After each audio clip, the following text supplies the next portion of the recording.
अफगानिस्तान तो अति प्राचीन काल से भारत में सम्मिलित था। यह कभी भारतीयों और कभी ईरानियों के अधिकार में रहता था।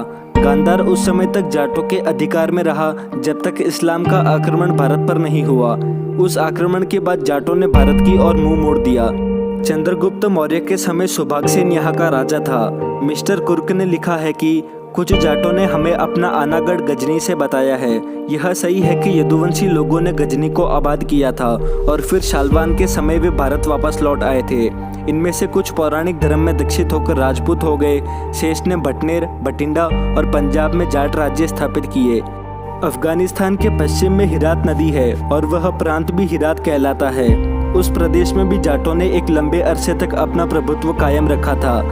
सर हेनरी इलियट ने distribution of the races of north western provinces of India में लिखा है, पंजाब के गुजरात के जाट चिनाब के किनारे देश को हिरात के नाम से पुकारते हैं क्योंकि उनमें दंतकथा है कि वे ईरान की हिरात नदी के किनारे रहते थे। इन प्रांतों के सिवाय आजकल सीस्थान नाम से पुकारे जाने वाले प्रदेश में शिवगोत्री जाट राज्य करते थे और वह प्रदेश उस समय शिवस्थान कहलाता था। भारत के साथ इन लोगों का सभी प्रकार का राजनीतिक सामाजिक संबंध था और जब कभी भी विदेशी आक्रमणकारी से युद्ध करने की नौबत आती थी, ये अपने सजाती भाई सिंधु जाटों को याद करते थे।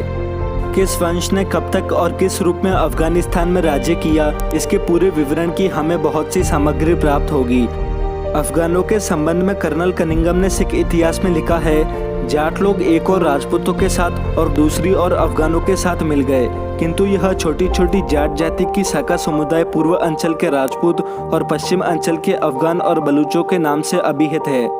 अर्थात कनिंघम साहब के मत से कुछ जाट तो अफगान और बलूच हो गए और कुछ जाट राजपूत हो गए।